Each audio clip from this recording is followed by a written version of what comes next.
Hey guys, what's up? Welcome to the Inside of Hanson Athletics. So recently I've received a great question on start position and whether there needs to be some space with the bar between the shins and where you start. So typically we find this question comes from maybe somebody with more of a traditional powerlifting background.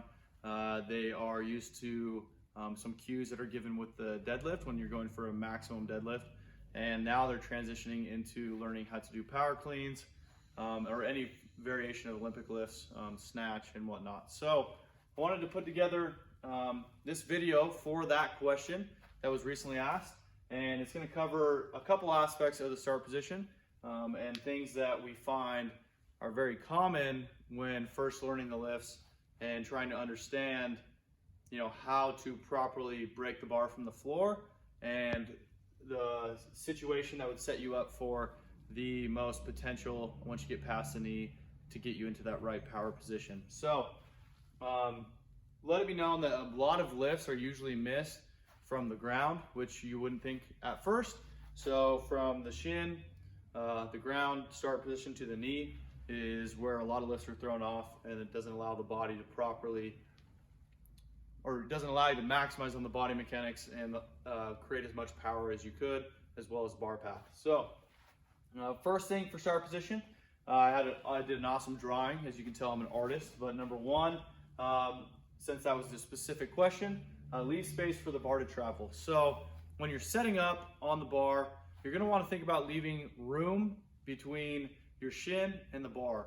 And this is going to be easier if you just approach it standing up and make sure that that bar is stacked up right over where your toes go into your foot. So if you imagine this as your foot, you're going to have that bridge of your toes right here. I'm going to want to line that bar straight up with that from a side view or from straight from the top. That way, as you bend down to grab onto the bar, as you're going to have a more knee forward position as a deadlift, that gives you the room for your knees to travel towards the bar and cover the bar and put you in that good position, but also they will clear as you come up and begin your pull. So you need to leave some space. If the bar's dragging up your legs, you're bleeding every time, you got an issue with this. If you find yourself getting past the knee and swinging a lot, that also potentially could be a problem from this. So make sure that that bar, that landmark, is over the bridge of your toes, and that's going to allow you to get set into a better, more advantageous position. Number two, okay, you're going to want to find tension in the posterior chain. So that's going to be your butt cheeks, hamstrings, back.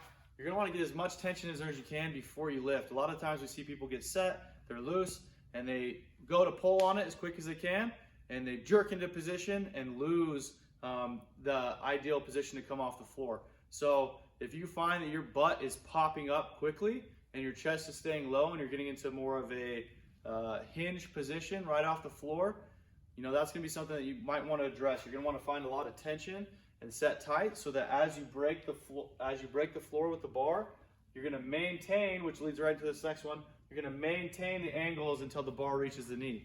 So wherever you're set in, wherever you get tight in that start position and you're set, you don't want any change in that back angle until you get to that knee. Okay, so if you find the butt's popping, not very common, but you're leaning back up further, never seen that. But in terms of, usually it's your butt pops and your chest drops. Okay, butt pops, chest drops. That's great. I just came up with that. So that's something you need to watch for, because that's going to change the way that we're able to extend. We're going to miss the power position, and the bar path is going to become suboptimal. Okay, there is some anatomical things that come into this and will make different start positions and pulls look different, but for the most part, these are great. These are things that you can look at and fix right away, and it's going to help somebody's lifts. Even if they do have a longer femur or unadvantageous positions, maintaining that angle is still important. So wherever they start and get set, that's where they want to maintain until they get to the knee and start that extension. So hopefully that answers the question when it comes to the Olympic lifts on the start position and whether there needs to be some space for the bar.